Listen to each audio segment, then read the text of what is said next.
Halo guys, jumpa lagi dengan Mimin Oyen GG. Mari kita lanjutkan cerita Donghua Dewa Xiaoyan part 8. Ayo langsung aja kita ke alurnya. Alkimia tidak hanya dapat meningkatkan kekuatan dewa, tetapi juga meningkatkan kekuatan jiwa.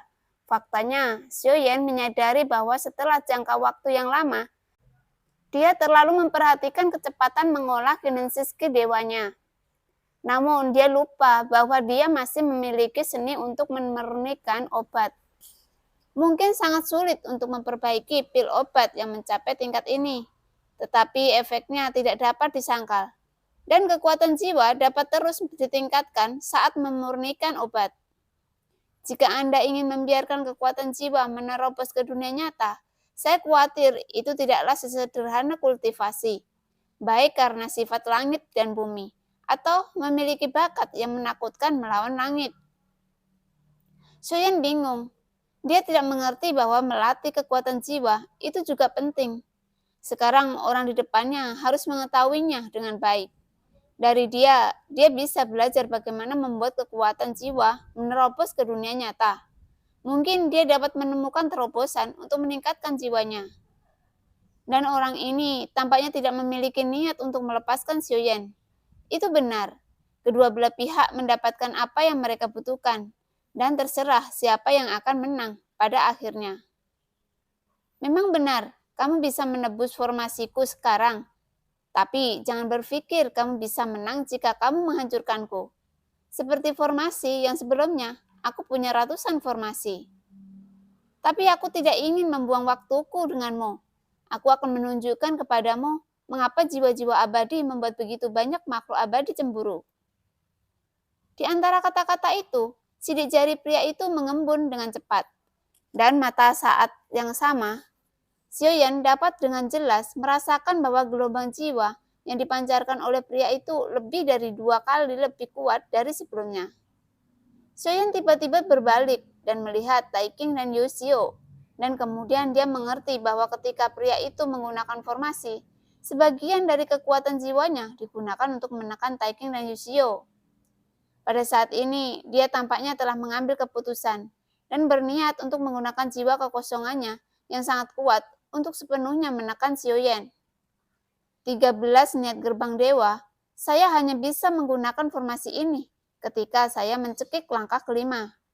Di bawah formasi ini, saya telah memotong 3 abadi, dan kekuatan terendah juga merupakan langkah keempat. Hari ini, Anda bisa melihat formasi saya. Orang di langkah keempat yang terbunuh di bawah juga cukup untuk dibanggakan. Begitu suara pria itu jatuh, tangannya tiba-tiba menyebar. Garis-garis misterius muncul di udara, mengandung suasana hati yang menakutkan, dan kemudian 13 gerbang dewa muncul. Perlahan-lahan berputar di udara, dan kekuatan jiwa yang sangat menakutkan ada di dalamnya. Dan ada misteri di dalamnya. Xiaoyan bisa merasakan jejak kekuatannya, tapi dia tidak bisa memahaminya dengan jelas.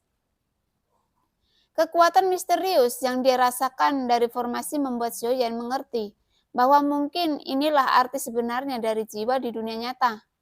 Jiwa bukan lagi jiwa yang sederhana, tetapi memiliki makna yang sebenarnya. Ini adalah realisasi diri Xiaoyan sejauh ini dan hanya berspekulasi. Xiaoyan melipat tangannya di dadanya, matanya acuh tak acuh, dan penampilannya sepertinya satu-satunya di dunia. Goyan, formasi lain, aku sangat percaya padamu. Xiaoyan memandang mata anjing dengan serius. Saya melihat bahwa mata besar mata anjing itu penuh dengan keanehan, mencerminkan sosok Xiaoyan yang tinggi dan sombong, sangat membingungkan. Jika Anda memecahkan formasi dan Anda akan menghancurkan formasi ini, tetapi cangkir ini harus diisi oleh saya.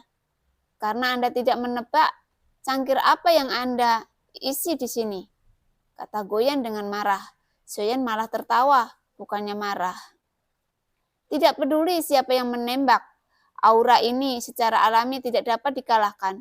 Jadi aku akan berpura-pura untukmu, untuk saat ini.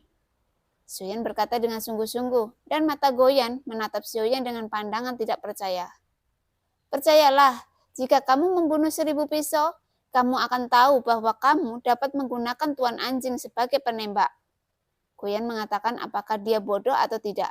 Terkadang dia bodoh, tetapi terkadang dia sangat pintar. Kontradiksinya yang ada. Duar. Kecepatan 13 gerbang dewa semakin cepat dan bahkan lebih cepat dari sebelumnya. Dan kekuatan jiwa yang kuat berubah menjadi tekanan spiritual yang kuat di 30 gerbang dewa. Dan itu diluncurkan ke arah Xiaoyan. Omong-omong, formasi ini terlihat familiar, tetapi saya ingat bahwa seharusnya ada 24 gerbang, bukan 13. Dan nama itu bukan arti ke-13, Sandman, tetapi 24 gerbang abadi. Haha, aku ingat Tuan Anjing, formasimu pasti palsu. Suara mata anjing itu keluar perlahan, dan kata-kata itu jatuh ke telinga pria itu. Setelah yang terakhir mendengarnya, tubuhnya tiba-tiba membeku. Jelas, apa yang dikatakan mata anjing itu bukan fiksi, tetapi memang ada formasi itu. Aku hanya mendapatkan sisa-sisanya, dan aku mengumpulkan 13 pintu. Tetapi meskipun demikian, formasi ini cukup kuat, cukup untuk membunuhmu. Hati pria itu sudah terguncang, dan ada perubahan di matanya yang semula tegas. Dia menatap anjing itu dan menjadi semakin terkejut, karena dia tidak pernah berpikir bahwa mata anjing itu benar-benar mengatakan 24 gerbang abadi langit. Pada saat ini, dia mencari ke seluruh dunia nyata Xuan Yin, tetapi dia selalu harus melakukannya untuk mencari jalan menemukan gulung formasi itu. Saya mendapatkan arti sebenarnya, tetapi saya tidak banyak kan formasinya.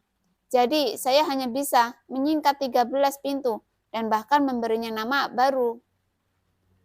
Kalau tidak, ketika menyebar, seharusnya ada 24 pintu itu secara teori, tetapi pada akhirnya hanya ada 13 pintu. Bukankah itu kehilangan muka?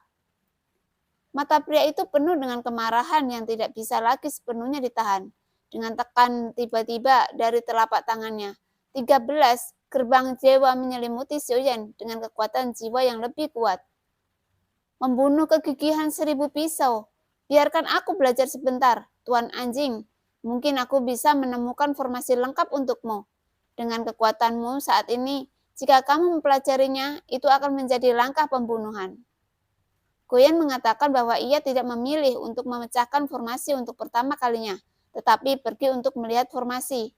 Ia ingin menebus formasi ini, memahaminya dengan jelas, dan kemudian mengajarkannya kepada Xiaoyan. Xiaoyan segera mengerutkan kening ketika dia mendengar kata-kata itu. Ini bukan larangan formasi biasa, tetapi jiwa imajinasi yang kuat. Betapa mudahnya berbicara. Cepat hancurkan formasi. Aku tidak butuh formasi ini. Xiaoyan segera berkata dengan marah. Jarang, Goyen tidak mematuhi Xiaoyan, tetapi terus melihatnya sendiri. Melihat formasi yang lebih lengkap, Goyen mengungkapkan pikirannya. Melihat bahwa tekanan spiritual yang datang dari 13 gerbang surgawi pasti akan menghancurkan jiwa Xiaoyan secara langsung. Xiaoyan harus menggunakan kekuatan klon pelahap jiwa yang melahap ribuan jiwa. Xiaoyan tidak ingin menggunakannya. Pertama, karena kekuatan klon pelahap jiwa diperlukan untuk terus menyerang untuk pengisian jiwa. Dan kedua, karena dia merasa bahwa dia tidak menyanyiakan kekuatannya untuk karakter semacam ini. Lagi pula masih ada pertempuran yang lebih intens menunggunya. 5 pembangkit tenaga listrik Taishu dan klan Suho yang membuat Xiaoyan semakin mengkhawatirkan. Orang-orang yang Xiaoyan temui dan hal-hal yang dia temui selalu merasa bahwa itu bukan kebetulan, tetapi lebih seperti seseorang yang mengaturnya terlebih dahulu. Dan Xiaoyan seperti bidak catur dalam permainan catur ini. Tampaknya dia tidak terkendali, tetapi sebenarnya dia sudah lama menjadi pion orang lain. Dan dikelilingi oleh bagian lain. Situasinya tidak optimis untuk Xiaoyan. Tentu saja, premisnya adalah bahwa permaisuri di belakangnya yang dapat mengubah gelombang pertempuran kapan saja dikecualikan. Tapi seperti yang diharapkan Xiaoyan, kekuatan Suho jauh di luar nalar Xiaoyan. Dengan kehadiran permaisuri, dia telah mengambil setiap langkah, terus-menerus berkomplot melawan Xiaoyan. Bahkan jika itu tidak dapat dihapus, itu dapat mengekspos semua kartu Xiaoyan.